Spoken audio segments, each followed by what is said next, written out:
Olá, seja bem-vindo ao Salto para o Futuro. A leitura da paisagem pode trazer importantes contribuições para o ensino e para o aprendizado de história. Fora dos muros da escola, num passeio pela cidade, prédios, praças e antigas construções se transformam em pontes entre o passado e o presente. Marcas de diferentes épocas que o professor pode e deve explorar com seus alunos. Os espaços públicos de memória são o tema do Salto para o Futuro de hoje. Convidamos para o debate Paulo Rogério Cili, professor do Colégio Pedro II, aqui no Rio de Janeiro. Roberta Lobo da Silva, professora da Universidade do Estado do Rio de Janeiro. E Mônica Lima, professora do Colégio de Aplicação da Universidade Federal do Rio de Janeiro. Pelo telefone 0800 21 6689, você pode participar ao vivo do debate. O número do fax é 0, código da operadora, 21 2232 3271. Se preferir, também pode participar por e-mail. É só escrever para salto@tvebrasil.com.br. Duas turmas percorreram trechos históricos do centro do Rio de Janeiro em busca de pistas sobre a fundação e o crescimento da cidade. A nossa equipe também seguiu as duas expedições. Mas antes de acompanhar os alunos nessa viagem, que tal saber um pouco mais sobre a história da cidade? A cidade do Rio de Janeiro foi fundada em 1º de março de 1565. Seu fundador, o português Estácio de Sá, queria evitar que o território fosse ocupado pelos franceses. Em 1808, a família real portuguesa veio para o Brasil e se estabeleceu na cidade. Ao longo do tempo, o Rio de Janeiro, uma das mais importantes cidades do país, passou por várias mudanças. Deixou de ser a capital, mas conservou um patrimônio arquitetônico que conta com mais de 440 anos de história. Uma caminhada pelo centro da cidade do Rio de Janeiro. O destino, o Brasil Império. A ideia foi do professor de História, que convidou colegas de outras áreas para a atividade. A primeira parada foi no chafariz do Mestre Valentim, na Praça 15. Era aqui que estavam as lavadeiras, era aqui que estavam os animais bebendo, era aqui que estavam os escravos, era aqui que estava a população mais, o populacho, digamos assim, da cidade, se reunia em torno do chafariz, da bica d'água, para se servir de água. Em seguida, a expedição se dirigiu ao Paço Imperial e os alunos puderam ver o local que serviu de moradia para a família real portuguesa. Mais adiante, na rua 1º de Março, a primeira rua da cidade, a literatura foi usada como fonte de informação sobre o passado. Por meio de crônicas da época, os alunos souberam da reação dos portugueses ao encontrarem índios na chegada ao Rio de Janeiro. Eles eram homens e mulheres que tinham os corpos mais proporcionados do mundo. Uma forma de aprendizagem bem diferente da que acontece na sala de aula. A didática é outra, né? É em cima de livros, de mapas. É muito diferente de você já estar no ambiente mesmo. Você está andando, você está vendo, você pode tocar, você pode sentir isso de uma maneira melhor. Eu acho que é aí que se dá o aprendizado, né? O aprendizado se dá quando o aluno, ele por si mesmo indaga, descobre e vai vivenciando essas práticas. Assim é no laboratório. Isso aqui é um grande laboratório, né, que é o grande laboratório da história, que vai cruzar com a literatura e com todas as disciplinas possíveis. E esse cruzamento de diferentes áreas foi o principal ponto de uma atividade realizada por essa outra turma da Unidade Engenho Novo do Colégio Pedro II. Num passeio pelos arredores da Baía de Guanabara, eles ouviram histórias da época da fundação da cidade do Rio de Janeiro. Toda essa região aqui, que a gente já sabe que grande parte dela é aterro, então ela não existia, né? Grande parte da região mais para trás era povoada por tamoios. Com mapas e bússolas nas mãos, os estudantes ouviram as explicações do professor de Geografia sobre a importância da Baía de Guanabara no período em que os europeus fundaram a cidade. Para a gente poder, inclusive em história, entender por que eles foram escolher a Baía de Guanabara como uma baía importante, é necessário que a gente saiba a evolução da própria região aqui. Registrar por meio de fotografias a paisagem do lugar e a interferência do ser humano na natureza também foi uma das tarefas. E com o professor de música, o desafio foi outro. Da mesma maneira como vocês tiraram fotos na parte de arte, representando a localidade que nós estamos, eu vou querer que vocês construam imagens sonoras. Como? Através do gravador de vocês vão fazer uma coleta de materiais sonoros presentes aqui nessa localidade. O planejamento da atividade também exigiu muito dos professores. a gente tinha que mostrar como se daria essa síntese, né, desse trabalho de campo. Então, o jornal foi formulado como a melhor proposta para conseguir fazer essa síntese. Cada grupo produziu um jornal e, apesar da diversidade de títulos, um desafio foi comum: a escolha das informações que deveriam integrar a publicação. Essa parte assim do critério de seleção, né, dos conteúdos foi acho que eu diria a parte mais tortuosa de criar o jornal mesmo, porque assim, em cada matéria a gente aprendeu bastante coisa, então a gente tinha que selecionar dentro do que a gente aprendeu, não só o que era mais legal, que a gente achava mais interessante, mas sim o que seguia a matéria, né, porque cada professor passou uma matéria pra gente botar no jornal.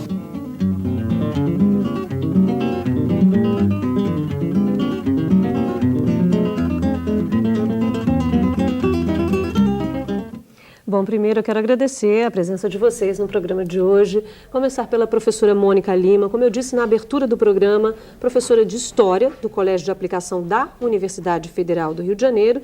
Também desenvolve pesquisas sobre a história da África no programa de estudos sobre o negro na sociedade brasileira na Universidade Federal Fluminense, né? A gente viu aí no vídeo a cidade do Rio de Janeiro, alguns espaços de memória, lugares de memória dessa cidade, mas o Brasil é imenso, tem inúmeras outras cidades, inúmeros outros lugares que podem ser lugares de memória, né? Como é que o professor pode, a partir dessa ideia de que não é só uma cidade como o Rio de Janeiro, que recebeu muitas influências europeias, mas que outras cidades também podem ser estudadas, serem trabalhadas nesse projeto de história? Olha, esse vídeo ele traz muitas ideias e abre muitas possibilidades de trabalho pedagógico nesses espaços educativos não formais, né? Que é o tema sobre o qual nós vemos discutindo. As várias cidades brasileiras, sejam elas grandes ou pequenas, elas estão repletas desses lugares de memória. Não somente os grandes museus, não somente as construções impressionantes, mas muitas vezes pequenos lugares, sítios históricos que dizem respeito à população daquelas regiões e que têm um significado para a identidade dos grupos que o compartilham. E há muitas possibilidades de leituras a partir do contato com esses lugares de memória. Por isso, o aspecto interdisciplinar que o vídeo mostra tão bem é tão enriquecedor. Ele possibilita justamente olhar esses lugares de memória sob diferentes pontos de vista.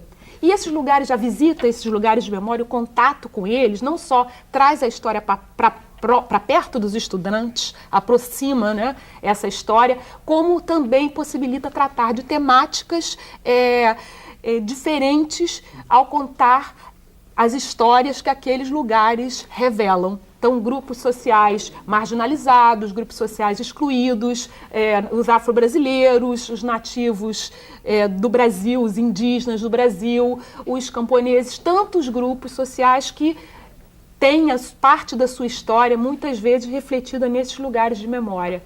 Pode parecer que só o Rio de Janeiro, porque tem uma arquitetura com uma influência europeia, Exato. Né? E isso seria um espaço público de memória. Você está trazendo uma outra visão de outros espaços que podem ser estudados. Sim, né? É muito mais plural, muito mais múltiplo e intenso. Tá certo. A professora Roberta é da Faculdade de Educação da Baixada Fluminense, Rio de Janeiro, né, FEB-UERJ, e desenvolve em suas pesquisas a temática dialética do trabalho no MST. A partir desse vídeo que vimos, dessa atividade que acabamos de assistir, o que o professor precisa saber sobre esses espaços de memória, sobre esses lugares de memória, antes de até mesmo de iniciar um trabalho com seus alunos? Bom, a primeira coisa, assim, enquanto professor de história, levar em consideração é a questão que esses lugares de memória são construções históricas. Então, esses lugares de memória implicam escolhas de determinados grupos sociais, né? Então, é importante que nós sabermos que nós estamos no interior de uma sociedade de classe. Então, o que nós selecionamos como lugar de memória e o que nós esquecemos como lugar de memória. Então, essa questão da intencionalidade de grupos sociais em construir um passado a partir do seu presente e aí projetar para o futuro a sua memória, que muitas vezes implica um projeto de dominação de classes. Então, eu acho importante, enquanto professores de história, nós estamos dando esse instrumental para os alunos da reconstrução histórica. como nós vamos perceber a memória como uma matéria-prima, sim, mas ao mesmo tempo fazer a crítica de como essa memória foi construída. Ou seja, que espaços foram relegados para a posteridade e que espaços de memória foram relegados ao esquecimento. Isso implica um projeto de dominação, já que a gente está escrevendo a história de quem? Dos vencidos, dos vencedores, ou seja, para quem nós queremos delegar esse patrimônio em termos de memória. Então, nesse sentido, é importante a gente dar esse instrumental para os alunos, enquanto crítica histórica, de que lugar foi preservado enquanto memória. Tá certo. Professor Paulo Rogério Cili, professor do Colégio Pedro II, desenvolve estudos sobre a formação do professor de História. O senhor estava à frente ali de uma dessas atividades, né, apresentadas no vídeo. Como é que foi o planejamento daquela atividade? Que metodologia o professor precisa aplicar para se criar uma atividade e se descobrir esses espaços públicos de memória? Tem uma coisa que ficou muito importante no vídeo ali, que o aluno fala, o processo mais tortuoso foi fazer a seleção ali do material. De uma certa forma, ele teve um trabalho de historiador também, um processo de seleção, de escolhas, né? De que memória ele está construindo naquele jornal também, né? Bem, boa noite.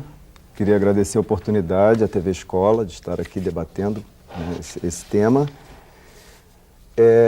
Eu queria abordar exatamente a questão do planejamento da atividade, né? Porque não é simplesmente tirar os alunos da escola e levar os alunos para qualquer tipo de atividade como essa, né? E aí, complementando a fala tanto da Mônica quanto da Roberta, essas preocupações têm que estar presentes, né? Mas existe uma questão que já foi abordada ontem, se eu não me engano, pela professora Circe Bittencourt, que eu achei muito pertinente, que é a questão que essas atividades devem estar implícitas num projeto pedagógico, né? Dentro de um projeto da escola, dentro de um planejamento do professor, né? Não é alguma coisa que ele cria de uma hora para outra por uma vontade pessoal, né? Eu acho que é uma vontade que acontece dentro de um planejamento pedagógico, que se insere e que aí busca, sim, uma interdisciplinaridade. E acho que essa atividade e essa preocupação, tanto com a intencionalidade, quanto a questão de discutir e levar o aluno a uma reflexão sobre o espaço, deve ser múltiplo, né? O mais entrecortado possível de olhares interdisciplinares, como a Mônica colocou, né?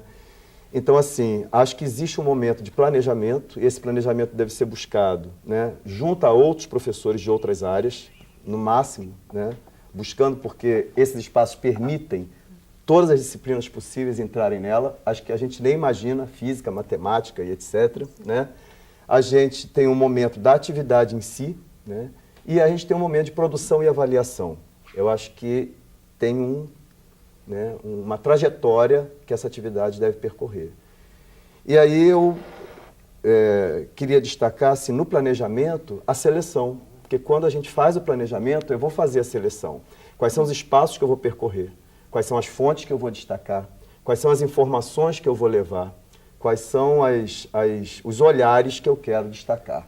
Então, isso já tem que ser uma preocupação, não só do professor de História, né, mas eu acho que de todos aqueles que participam. Por isso, uma produção coletiva desse pedagógico, né? Eu acho que eu pararia por aqui. E aí, falando em seleção, como o próprio aluno apontou, né, ali no vídeo, foi tortuoso escolher, fazer a seleção do que vai entrar, né? Porque no momento que você também coloca o aluno, né, como agente ativo dessa prática, né, desse processo, ele tem muitas descobertas. E uma das descobertas, né, que ele acaba fazendo é exatamente quando ele vai produzir, né, ele vai ver exatamente que ele também faz a seleção, que ele também, né, não é neutro, né, que ele também tem que ter uma interferência nesse processo de produção. E o que ele vai mostrar ou não de tudo que ele viu, acho que isso é interessante da gente estar pensando no planejamento, né? Tá certo. A Maria José do Maranhão vai participar agora. Oi, Maria José.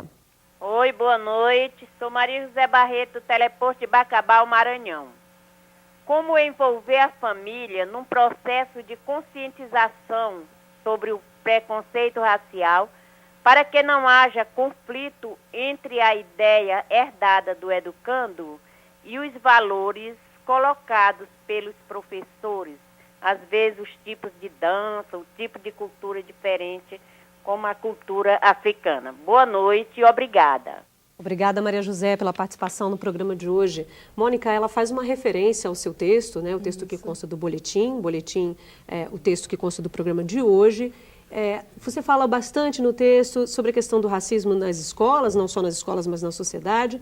Quando a família não entende, quando a família muitas vezes também faz práticas de racismo, como é que isso pode ser combatido hoje na educação brasileira? A primeira coisa, Maria José, boa noite, obrigada pela sua pergunta, aqui para todos nós do programa. Primeira coisa é a gente ter claro que o racismo está disseminado em toda a sociedade brasileira.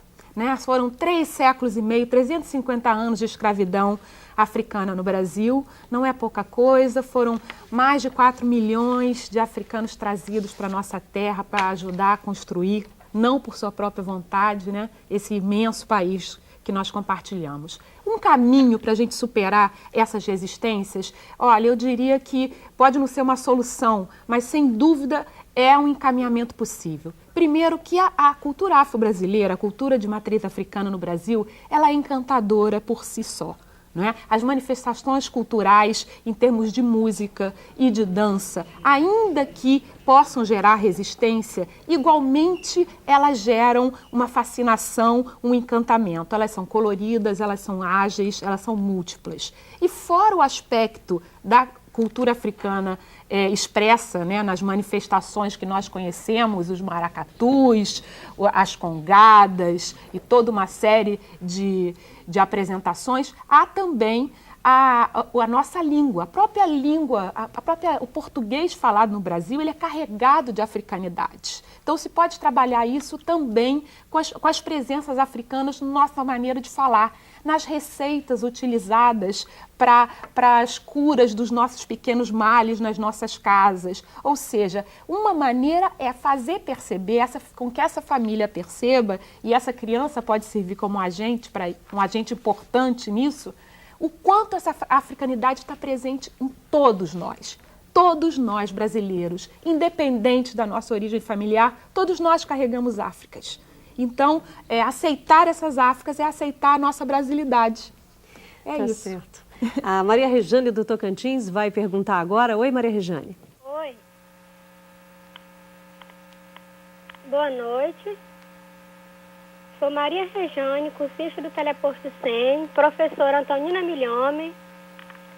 A pergunta é: gostaria de saber qual a importância do professor ensinar história fora dos muros da escola. Boa noite, obrigada. Obrigada, Maria Rejane, pela participação no programa de hoje. Volte mais vezes. A professora Roberta. Então, Maria Rejane, esse de fato é um grande desafio nosso enquanto professores de história, que é perceber a dinâmica dos processos educativos dentro do nosso cotidiano e dentro do trabalho. Então, como nós podemos compreender que há uma dinâmica do ensino de história no próprio cotidiano das pessoas, na forma como nós nos relacionamos e na forma como nós trabalhamos. Então, pensar o ensino de história é pensar para além, é pensar uma pedagogia da história. E pensar a pedagogia da história é pensar raiz e projeto. Pensar as nossas raízes, as nossas origens culturais, o nosso modo de vida e o nosso modo de pensar, mas também os nossos projetos de futuro. Então, ensino de história fora dos muros da escola é pensar justamente uma pedagogia que é a nossa pedagogia enquanto sujeitos históricos, críticos e portadores de uma possibilidade de futuro livre para a humanidade.